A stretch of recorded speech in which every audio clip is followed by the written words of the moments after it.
Hi, I'm Dean Kay. In this video we're going to be talking about how to choose the right vocal microphone. I'm a guitar player, so I've got quite a few different guitars, different boutique stomp boxes for different sounds, and amplifiers.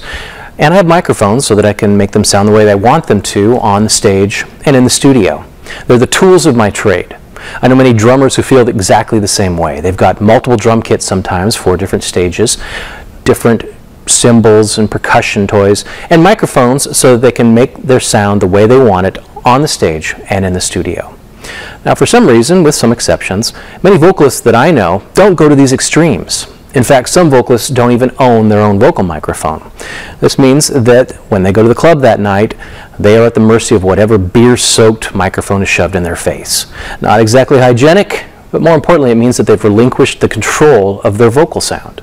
For the purpose of this video, we're going to assume that you, as a vocalist, lead singer, background vocalist, perhaps an instrumentalist who also sings, or an engineer who's working with vocalists, that you want to retain control of your vocal sound. And for that, we've enlisted the help of one of today's professional working sound engineers.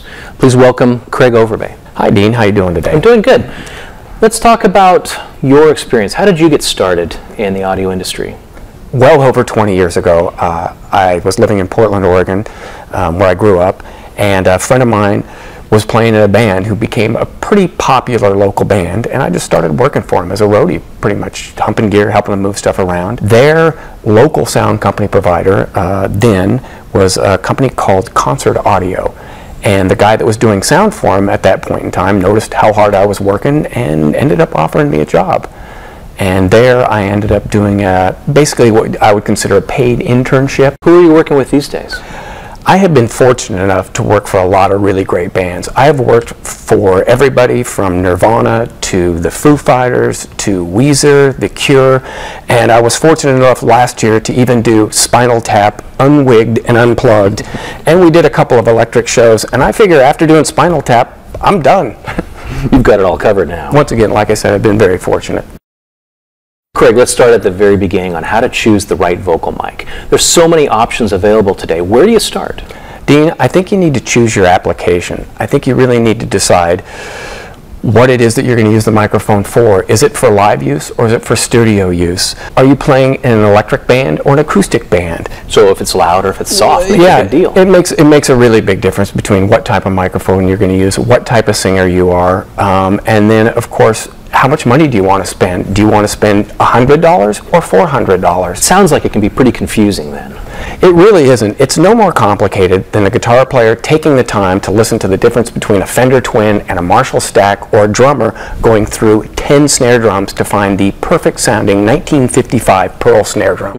Okay, so let's get down to the basics of choosing vocal microphones. There's two basic kinds of vocal microphones, a dynamic mic and a condenser mic. Craig, why don't you tell us about dynamic microphones? Well, dynamic microphones I consider the workhorse of the industry.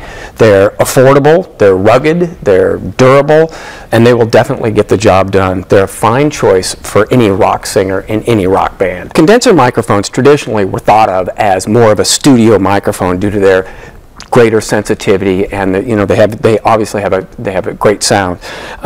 More recently, over time here, they've become much more affordable. They're much more rugged and durable than they were. Having said all of that, if you are a person that likes to throw a microphone around on stage or drop your microphone a lot, I would stick to a dynamic microphone. So for a studio quality sound, your first choice might want to be for a condenser vocal microphone. Yeah, if you've got a very breathy vocal or something that's light and airy, or I should say it's more subtle nuance. You're not screaming into the mic like a rock singer would per se. That a condenser microphone would absolutely be a fine choice. If you have a controlled stage sound, perhaps for a singer-songwriter or a jazz singer in a club, it might be a good choice. Yeah, acoustic music, all that, you're definitely not going to go wrong with a condenser. On stage, other than your voice, the most vital link in the chain is the microphone. The preamp, compressor, equalizer, speakers, all the way to the sound that the audience hears is dependent upon the signal that the microphone generates. So I think it's important to take a moment to get educated in how a microphone works and certain performance characteristics that might affect your decision in buying a vocal microphone. Let's start by talking about a microphone's polar pattern or pickup pattern. Craig, you want to talk about that for a moment? Well, Dean, polar pattern or pickup pattern, in simple terms, just really refers to what the mic hears. Here I have a cardioid. They're reasonably forgiving, just as an example, on how much you can sing around them. Of course, they'd prefer if you sing right in them. And then here I have a hypercardioid, which is a little less forgiving. It has a tighter pattern on it, which also means, of course, it's going to hear less from the sides and around it and hear more of your voice. But it's going to require that you be a little more disciplined in your craft and stay on the microphone. If you tend to be more Frank Sinatra-like, I would stick to a cardioid. My first choice is a hypercardioid for a vocal mic. It does mean that you have to keep the singer disciplined and stay right on the mic. Another performance characteristic for microphones is off-axis rejection. Now, most musicians are probably not too favorable with the idea of rejection, but this can be a good thing in choosing a microphone. Craig, let's talk about off-axis and on-axis rejection. This is actually pretty important to microphones' overall sound. And I have a cardioid microphone right here, and I was just going to do a quick little demonstration, the least scientific way I know possible as a sound guy. And I'm going to talk straight into the microphone, check 1, 2, check 1, 2, check 1, 2, and then I'll move straight to the side, check 1, 2, check 1, 2, check 1, 2, and then all the way to the back, check 1, 2, check 1, 2. And obviously, as you can tell, the sound changes as you move around. And that off-axis rejection is just, it's what that microphone is hearing, i.e. the Marshall stack stage right that's turned up to 11. With a cardioid microphone, you're going to get a little bit of bleed from the side, but not horrible. It's fascinating how a cardioid microphone picks up the sounds from around it. Let's talk about something with a tighter pickup pattern, a hypercardioid mic. What I've got here is OM7, which is a hypercardioid, and it's got a great pickup pattern. And I'm going to do the same highly technical demonstration that I did before, which is starting at the right on top of the microphone. Once again, it is a hypercard. You want to stay right on top of this microphone. So that's check 1, 2. This is on axis. Check 1, 2. Check 1, 2. Check 1, 2. Here's completely off axis. Check 1, 2. Check 1, 2. Check 1, 2. And this would be for rear rejection. Check 1, 2. Check 1, 2. Check 1, 2. So that gives you a quick little demonstration of the different polar pattern that's associated with a hypercard. So a hypercardioid is going to have a tighter pickup pattern, reject more noise, a loud drum set or guitar on stage, and a cardioid is going to have a wider pickup pattern and be more accepting to sound coming in from the side. Absolutely, Dean. That's probably why I tend to lean towards these hypercards if you're doing these loud bands, or even if you're not, just to isolate that vocal sound as much as possible. A hypercard, if you can just discipline the singers, the backup singers, to stay on these mics and have great mic technique, it makes all the difference in the world in sound quality. Let's talk about another performance characteristic for microphones that might affect your decision in purchasing a microphone: gain before feedback. Explain that to us.